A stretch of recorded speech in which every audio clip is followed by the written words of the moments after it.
You all have spoken loud and clear, and the answer clearly is no more crossovers ever again. We'll discuss that a little bit, as well as talking about hats and, as promised, some draft talk on today's edition of Locked On Guardians. Tanner Bagby, the Guardians, and you're listening to Locked On Guardians. You are Locked On Guardians, your daily podcast on the Cleveland Guardians. Part of the Locked On Podcast Network, your team every day. Hello, everyone out there, and welcome to the show today. On today's show, I got to talk about the hats. It's too funny of a story not to. We'll talk. I'm not going to spend a lot of time on spring training. We'll maybe dive in for a very small bit on that, as well as then focusing on some draft stuff. I asked in the comments last time, do you want the draft comments? Everyone said yes. So if you're listening, Nunzio, you are the one person who said no in the past, but everyone else seemed to want that. I'm going to address Baseball America's recent mock that had a player going to Cleveland I like quite a bit. And, but now that I've said that, I should introduce myself. Everyone's favorite part of the show, the introductions. I used to write about the baseball drafts and prospects at many, many sites. I was nationally a writer at Scout and 24/7. I actually replaced Kylie McDaniel at Scout. I was the person they went and got to do that job. Then those sites went away, and Locked On brought me on, and I've been the host here ever since. I just passed my 6th-year anniversary at Locked On. Hard to believe. And thank you to all the listeners. That's the only reason I'm still here 6 years. I mean, let's be honest, pay and listeners. If it wasn't a cool growing group, none of those things, I wouldn't have either, and I wouldn't want to stay and keep doing the daily grind. We got to talk hats. Let's have some fun with this. The cough is going to be worse than normal because it is a one-person show. But my question is, if you missed it, a year ago, the Athletics had, the same type of hat style that went terribly wrong. This year, the Texas Rangers had a hat that, I can't say because we are a family show, even though it's in another language. I'm just not going to risk it. I'm not going to risk getting myself in trouble. On top of that, you have the Houston Astros, who had a hilarious one where they put an H over the T and R in theirs. If you missed this, the Los Angeles Angels are ANAELS, and Arizona is Ariana. I don't know. How does this get past any degree of checking? How does this happen? These are Major League Baseball hats from New Era. Cleveland's, if we look, Cleveland's would be, it's silly. Who wants to buy? I guess that's the thing. Who really wants to buy these unless they're ridiculous? It's the C over what, the R and the D. So it's almost like they're the Guakians. Comment below if you'd like to see the hat, and also comment below and give me what is the worst hat someone could make. In some respects, I think the Seattle's could have been good because they're almost the Mashers. At least that's kind of interesting. And Chicago had a C replace the C, which is just humorous in its own right. But I want you to come up with the worst possible hat. Beat these ones that we are seeing that they have to change. And someone who, explained to me, how does this happen? How does this get past marketing? Major League Baseball is $1 billion industry. And we have, as much as we talk about Texas and theirs is bad, I thought Houston's was just as bad. And if you missed Oakland's, go look up theirs from last year. People were able to buy that hat that had a swear word on it. How does this keep happening? It is, I don't know. It just fascinates me. We talk about, baseball and all of their issues. Sometimes it feels like they're just kind of the people running this sport are asleep at the wheel. But enough about that. For most of you, hey, go back and listen to our show with Rogelio from yesterday. Since everyone decided they didn't want to watch it, we won't be doing crossovers anytime soon. We're going to do one because we have to. There's a network divisional crossover. But we had a great chat. We had a lot of fun. There's a lot of humor and jokes, and you get to see the stuff that people love about, Justin and myself with Rogelio, who's a friend of ours, who's also a, Rogelio had Scott Harris on his podcast. He gets bigger names than we do.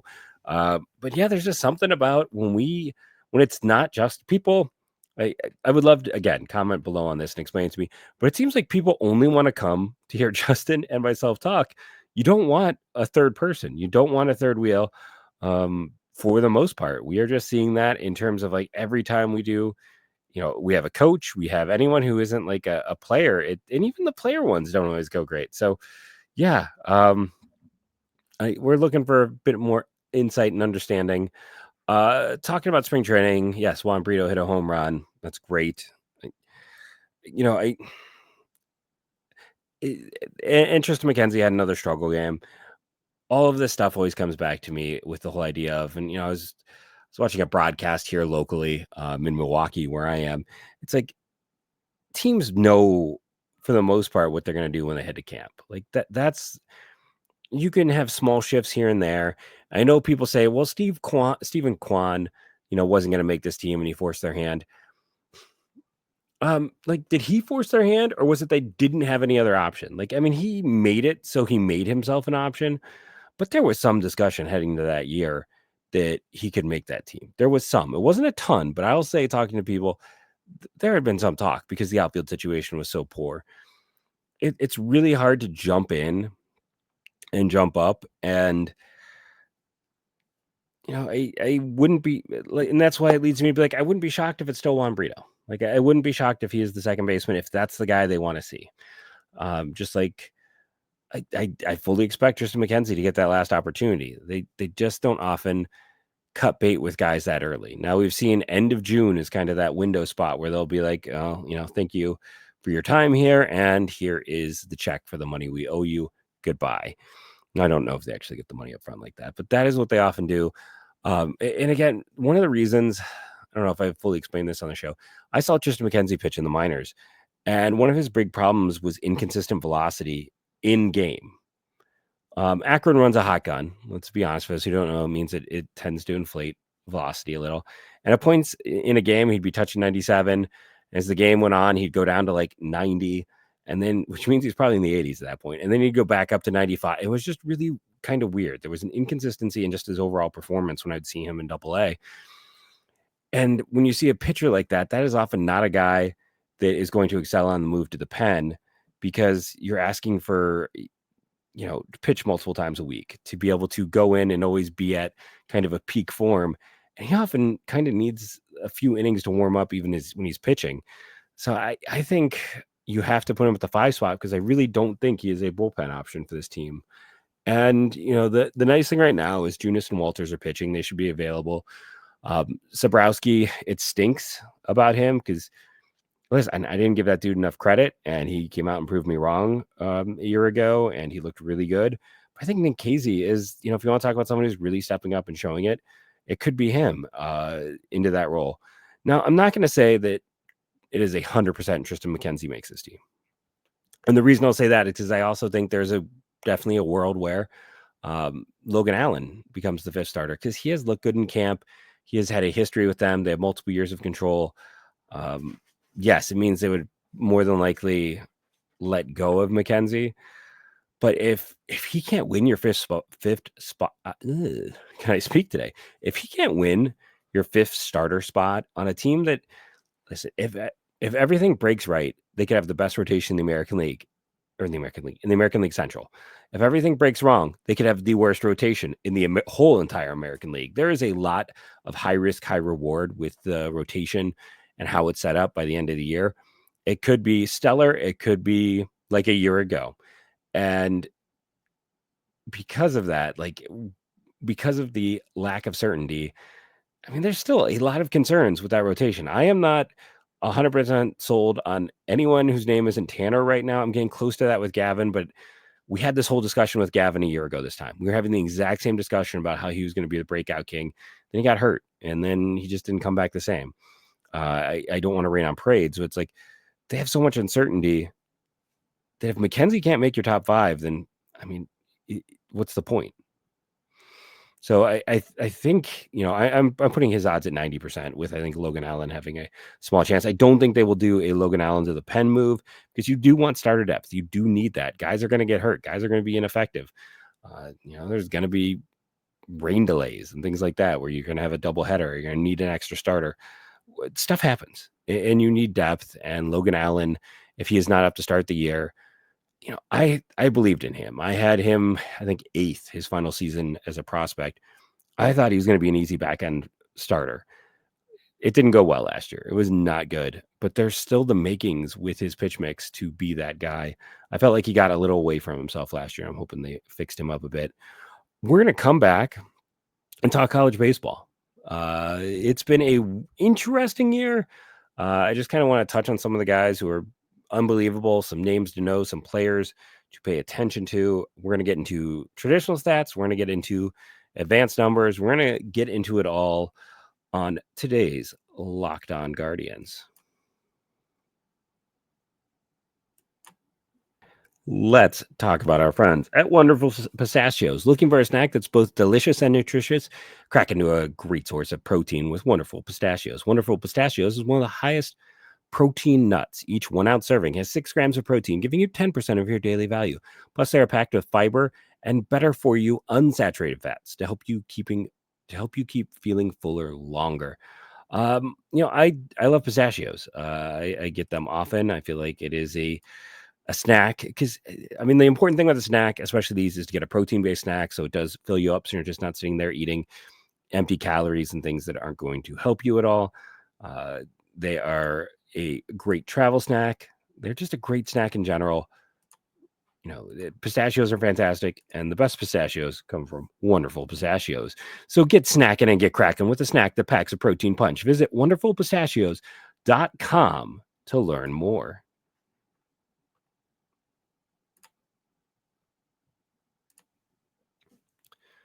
So let's split this up. Let's enter segment 1 and talk about hitters because people love hitters. And segment 2 will go with pitching. This also typically segment 2 is our shortest segment, and I kind of feel like right now I'm leaning towards some of the pitching is deep this year. Let's put it that way. I'm liking the pitching a little more. Hitting. So when we look at just pure stats right now, Justin LeBaron of Alabama is leading the country in home runs with 11. He had 12 last year. He's got 11 this year.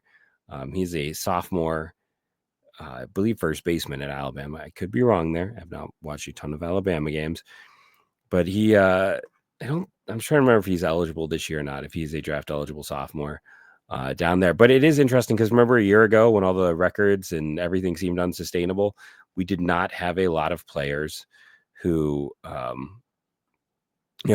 think about how many home runs Condon had at this point a year ago. So let's see. He is 21 4 months. So I got to say no. Justin LeBaron is not, a draft eligible player. This year, he'll be someone to pay attention to in a year. And that is the interesting thing. Like some of those guys from a year ago, and I'm blanking on Georgia Tech's undersized hitter who had all the home runs. Like we're having a lot of guys who really performed well a year ago, just not back it up as well this year in terms of power. Maybe things have shifted, maybe things have changed, but it is kind of fascinating to see the lower home run rates. Now, someone I've talked about a lot on this show over the years, he's an older player, he's a graduate student. Someone's asked me about Grand Canyon University players. I believe that's where Ryland Zabransky started before going to Miami of Ohio the last 2 years. He's second in the nation with 10 home runs. He's got just silly numbers. I've had some interactions over the years with, how should I phrase it? With family members. Let's just say it that way. I mean, I don't know other way. It's just family members. It's just a true statement. So I just want to, respect the player and just talk about his performance. He's, he's just going to hit the SEC now. And if he can keep up any level of this in the SEC, he's going to be a premier senior sign this year. Now he's a senior sign because he's 23 years of age. He's a little bit of an older prospect. He turns 23 in May. 4 years in, 1 year at GCU, 2 years at Miami, Ohio, and then UGA. But this year he's 447, 574 on base, 1.170 slug, a WRC plus of 203, which is one of the best in the country. You mentioned the 10 home runs. He's only got a 14% K rate. And that's kind of a fascinating thing with him as a player because, he didn't play a ton at Grand Canyon, but his first year at Miami had a 26% K rate. Last year, he dropped it to 16, but his home run rate went from 20 to 10. This year, though, he's already got 10 home runs. He's already matched his rate from a year ago in, a third of the games, but he's actually dropped his K rate more, increased his walk rate. I mean, that could, I don't think I've ever seen an ISO of 723. It's just ridiculous numbers. He's a big kid. He is 6'6", 225. If you're looking for a big, powerful, right-handed bat who is, senior sign, he's Griffin Dorshing was a guy who went to a high school I taught at a few years ago. I've switched schools since then. And I was late in the draft. I'm like, go take that dude. I have not checked on him in a while. So maybe it's not a comp that I should do. But when I think there are worse things to do late in the draft, especially if you want, a player to save a little money in the 8th, 9th, 10th rounds than to go out and get a guy with power. Dorshing, he had a rough 24, but in 23, he had a pretty good season. He had 15 home runs. Dude continues to hit bombs. And he was doing that. He had a partial season at Oklahoma where he looked good, or Oklahoma State when he was, a similar age to Zabransky. The thing I'll say is Zabransky is setting up to do it in the SEC. That intrigues me. I'm rooting for that kid. I know I'm supposed to not state such things, but he is a kid who's really worked, really put in the time, and I'm rooting for him to continue performing. Another guy with 10 home runs, Alex Kalerko, Northwestern transfer, who's at Maryland. It feels like Maryland always pulls a guy or two, but it's just fascinating for a guy who couldn't get consistent playing time for most of his college career. Now he's got a 198 WRC plus and 10 home runs. And then the last kind of big power bat in this grouping is Jack Morneck from from Butler, I'm betting. Buffalo doesn't have baseball anymore. And I don't have a lot here. I don't really typically dive too deep into Butler. That's no knock at him. But Mason Neville's in the top 10. And, he's a tooled up guy who's had some problems with contact in the past. This year, his K rate is just a hair over 20%. You'd like to see it get a little lower, especially because it's likely, I don't know. Now, Oregon's Big Ten now, so it might not get, it's going to be probably harder than the schedule they face, but they're also going to have some home games, which I don't think they get a lot of early on. I don't think they're domed at that stadium. So he was a kid who started at Arkansas, transferred to Oregon, tools for days, lots of power, some contact issues, but I think he is interesting in that regard. I don't want to dive into the Gavin Killians and the Ava Arquetas, who the Cleveland's not gonna have a chance at. Trey Phelps, those guys, very unlikely to see those guys fall to Cleveland in this particular draft. But when you're looking at things they do which is low K rate, right? Contact, I'm just gonna go ahead and bring his name up again. I mentioned him before from LSU, Steve Milam, the all defensive infielder who's hit for some power this year, has a lot of great traits, is going to be a draft eligible sophomore, third lowest K percentage in college baseball. That stands out to me quite a bit. And then I'm going to make a statement I don't think I thought I would ever make, and it's a credit to the coaching there. Indiana might have 2 first rounders. That is a program that's been steadily on the rise. Tim Herron came from that program. They've had at least 1 to 2 interesting arms every year. Devin Taylor was great on the Cape. Devin Taylor is a top 20 player for me in this class. He has been very consistent in his performance. He's a good player, just full stop. The biggest knock on him is he doesn't have enough arm for right. He doesn't have speed for center. So you're talking left field, first base. That does limit players. That's probably why James Tibbs fell to the teens a year ago, even though he had all of the great data and all the great performance. Now, he wasn't great in the minors the first time, but a lot of guys weren't. So we're going to give grace to everyone who was drafted a year ago. Condon, Tibbs, we're going to wait and see.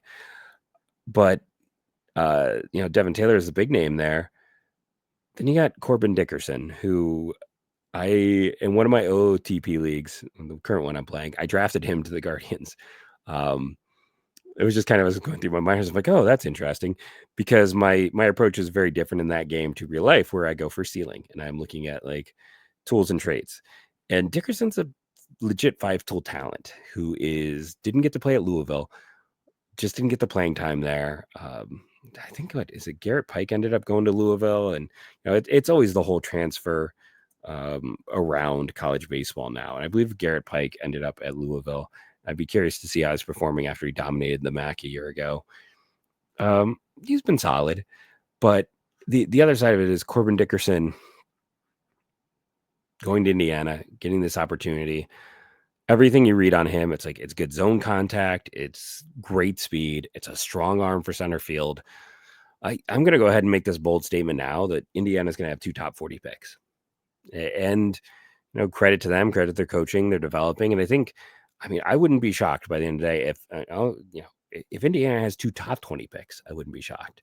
I think Corbin Dickerson is a name to mark, circle, and pay attention to, because I think it's as things warm up, in the Big Ten is not the strongest division. I think he is just going to continue to put up numbers, and he has traits and he has tools. And when you take the combination of didn't get opportunities to play the last 2 years, and you put it with like high grade tools, you put a premium position and you put a guy performing at a high level, that's a top 20 player more often than not, is it not? I'm telling you it is. Big Ten is fun in that way. Like Paxton Kling was a guy most people thought would be a first round pick a few years ago, played a lot at LSU. Now he's at Penn State. So if you are someone in the Ohio area who has access to Ohio State to catch some games, pay attention to who's coming in. Definitely check out Indiana. When Penn State comes down, that's going to be fun.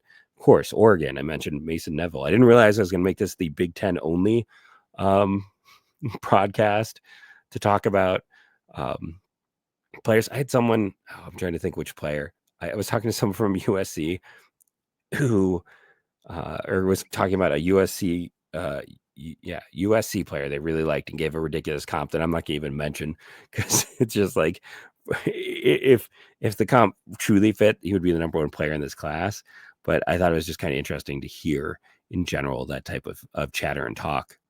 And I meant to mention this before. If you go all the way back around to Mason Neville, of any player I had from last year's data, he had the 4th best exit velocity. So if you're talking power, there he is again. Like, there's a name that pops. Now, his chase rate isn't good. It's not terrible. There's definitely worse. The highest exit velocity, for those who are curious, is Nolan Schubart a year ago, followed by Zach Stewart, who was draft eligible a year ago. So that's, one of those things. If you were just kind of paying attention on the fringes and you're like, wow, you're talking about so many guys, what about Jace LaViolette? I had concerns coming in the year. All of them so far have been confirmed. Like, it's a very basic thing. Guys with K percentages over 20% don't translate well. Historically, that is one of those things. Like, as you get to the minors, you're facing harder competition. Guys who already have that much swing and miss, it just gets worse and worse. And that's kind of been a cutoff line. It's hard to find a ton of guys who are effective. There are always exceptions to the rule, but LaViolette was over that a year ago, and it's gotten worse this year. He's, I don't know if I want to say he's got some jock in his profile, but he'd be like jock without jock. Why I keep saying jock? I know it's Jack. It's Cags. Okay, let's just say he's got Cags, but without Cags' ridiculous contact profile. Like Cags, if he works, it's going to be because that dude makes contact at a rate that he shouldn't. So LaViolette, and that's kind of the thing I'll stand by. Top of this class, I still have some pretty big concerns. Pitching, though, I think is establishing itself. We're going to come back and talk about that. I'm also going to throw this plea out there. My data connections all got hired by teams.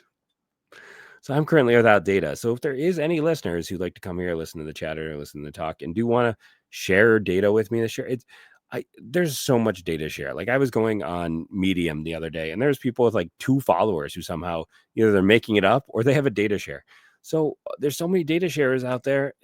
Throw some to your podcast host here, right? Like help me out. I'm just going to say, if you have advanced data information and you're willing to pass it on, I'm not going to, say who it is, but I would greatly appreciate that.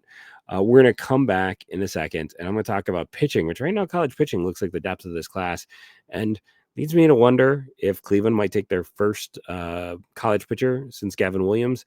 And we're going to talk about who Baseball America mocked to Cleveland very recently on today's Locked On Guardians.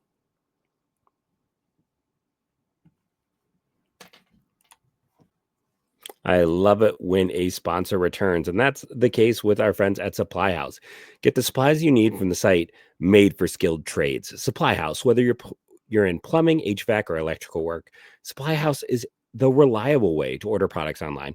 Their easy-to-use website is packed with helpful resources and the latest product info to help you get the job done right. Plus, with a complete inventory of over 200,000 parts from 400 plus top brands, you'll find exactly what you need delivered fast from coast to coast.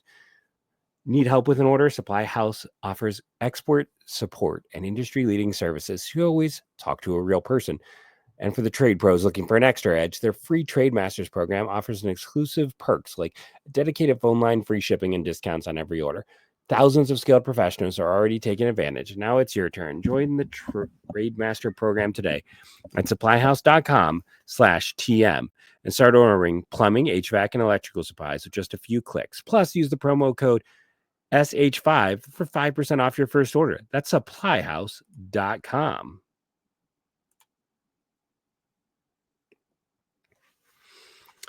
How about this for a comment? Let me know in the comments below if you have ever ordered an ad through us. Give me something I can show our people up top, like how we have helped sell ads in here. So if you've ever ordered anything we've advertised because of us, put that in the comments below.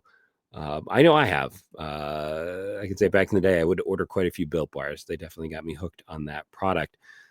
College pitching. I think this is the strength of the draft.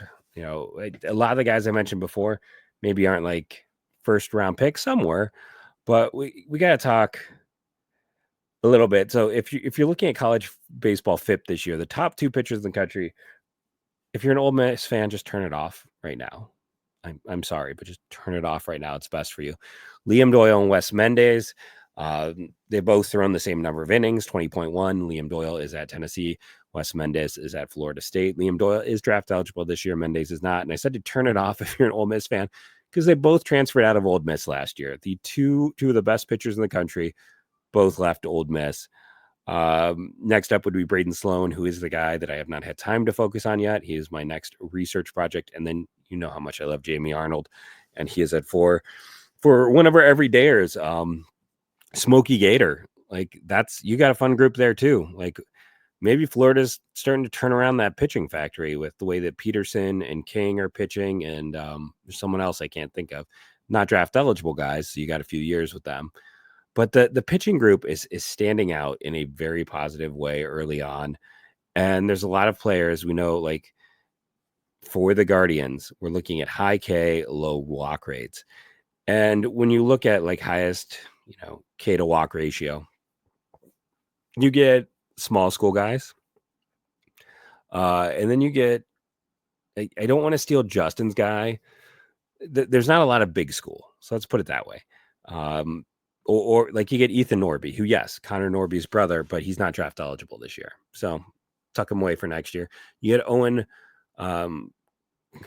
Kromowski from Arizona, who's 19, was going to be a draft eligible sophomore. That Arizona team last year did a nice job with pitcher development. That is not an easy place to pitch. They had 3 arms who all definitely had good improvement a year ago. So that is a player to pay attention to. That's Justin's guy. And then when you go down the list, Patrick Forbes.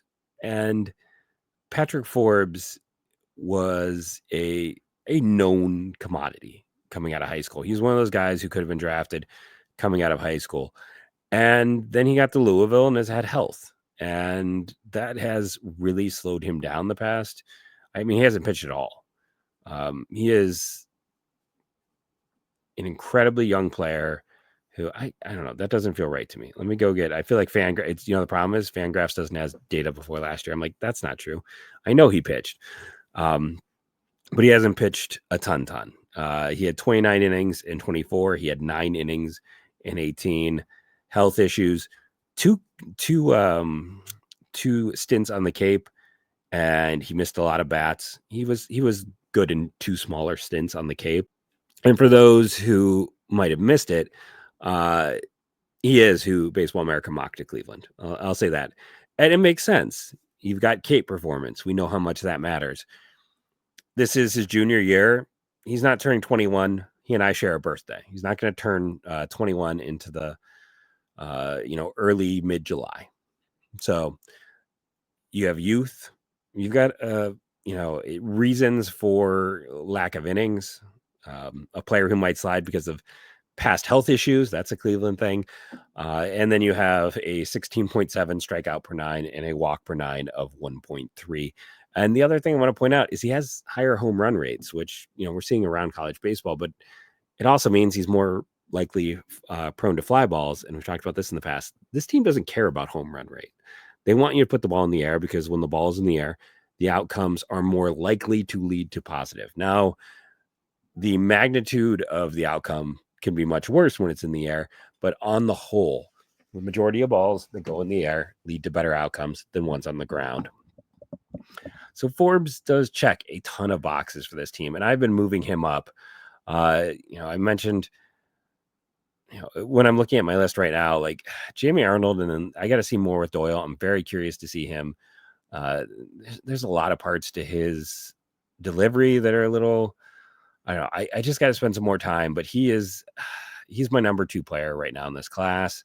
Is saying that because I've never seen a 0.17 whip. Like I've never seen a guy do the things he is doing in the early going, like a 20.8 strikeout per 9.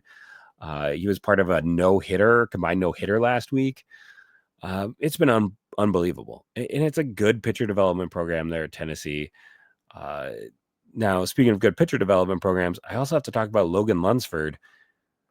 I was going back and reading some old reports at Prospects Live, where I occasionally work. Talked about how he had the best mechanics as a high schooler of any player in his class. And guy's name was Wyatt. I didn't see the last name. I already give him a fuller, better shout out. And he started at Mizzou the last 2 years. And, he was fine, but wasn't doing much. I mean, his FIPs were terrible. He gets to Wake, and he's got an 18.9 strikeout per 9, one of the best in the country. His FIP is down to a 1.65 after being over 6 a year ago. For those who don't know, FIP is fielding independent ERA. It's a great indicator stat. It is a thing that shows pitchers putting the ball where they're going to be successful. Like when hitters make contact, it's judging the likelihood of success to some degree with that. And that's not the best quick generalization on it, but just to explain it, it is a stat you can look at as an indicator stat.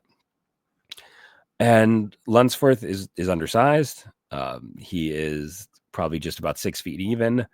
He turned 21 in November, so he's not necessarily young for the class. And he is a Wake arm, but this is his first year at Wake, and he's making a leap in the early going. So I'm very curious to pay attention and see if he can keep this going as they move into, and that's the one thing. That's the one big caveat with everything early on. Early season schedules are the weak part of it. Yeah, that's why I'm concerned about the Jace Violettes and the Tyler Bremers, who before the year began would have been top 10 prospects. Both of those guys, and both of them having some early struggles. I'm not Violette's giving a lot of Vance Honeycutt vibes, and Bremner, some guys do recover, and it's not. I'm trying to remember. I know we had some players that really bounce back in seasonal play, and it happens, and it can occur for both these dudes. But it's going to be interesting to watch. In the pitching class, I was just putting together a beginner list. Like I said, I want to look at the TCU kid a bit more. But it's, Jamie Arnold, Liam Doyle. Then I had Forbes, then Bremner, then Kason Witherspoon from Oklahoma, who I've talked about in the past. Riley Quick, Zach Root. Ryan Prager's got great stats. Cade Anderson, LSU. The past few years, we talked about the dearth of college pitching. And how there just aren't a lot of great options. There's 2 to 3 arms who could go in the first round. This year, there's 6. There's a lot of depth, and I don't love the top of this draft. I really don't. You're hoping Ava Ivar Arquetta, Dean Curley, and Gavin Killen will kind of battle their way into a situation a year ago that is kind of like the Condon Weatherholt Bazana situation. But I don't know. I don't know how that's going to work. I don't know if any of them have that ceiling of those three guys I mentioned a year ago. It's going to be fascinating to watch. I mean, maybe Liam Doyle ends up having just an utterly unbelievable year and ends up being better than anyone in last year's pitching class and becomes worthy of that top spot. But it's going to be interesting to watch and see, because even the prep class, there's a lot of debate about who's number one. I currently have Billy Carlson there. But I love this stuff. And I know it's not everyone's cup of tea, but having been born and raised in Cleveland and being in my early 40s, most of my life, the football draft was more interesting than the football seasons when I was a big fan. I spent years of my youth wanting the Cavs to just like go one way or the other. Like, as much as I loved like some of those late like Mike Fratello years, it just felt like being a constant 6 seed. There was no future. It was always in the present, and it was a 6 seed, and maybe you make the second round, right? Baseball team, they were great in those early years. I didn't get into the draft until much later in the other ones, but it became just natural to fall into it. And I root for the Blue Jackets, who have been, it's a fun year this year, but anyone who has loved that team knows it has been more bad than good. So the draft is just natural. Sorry, a natural and easy thing for me to have an interest in. I always feel like if you are a Cleveland fan, you have probably been way too invested in drafts for most of your life. If there's a prospect you would like me to talk about or something you would like me to focus on with the draft, comment below and I'll find ways throughout the year. Justin and I think we'll probably at various points be doing more solo shows just to give each other, a night off here or there. Before the season starts going, it makes a lot of sense to do that. But I want to thank you all for joining me this evening. Put a comment below. I've given you many, many ways to attack it tonight, but I appreciate each and every one of you who jump in, who are part of the conversation, who, are up there. I should, before we go, here we go. I'm going to do the thing I said. I know I talked about how John is our leading commenter and you guys can try to upstage him. But if I click on the community link and I go to the bottom, it goes John, Anthony, then Matt, then the K left height, and then Jack Powers. That is our community spotlight, weekly highlight of our most engaged audience members, including our top commenters. So those are the people to beat. Get out of the camera, cat. No one wants to see your belly. Thank you all again for joining me. Remember to rate and review. Do those iTunes reviews. It's been a little bit. We always shout them out when we get the alert for them.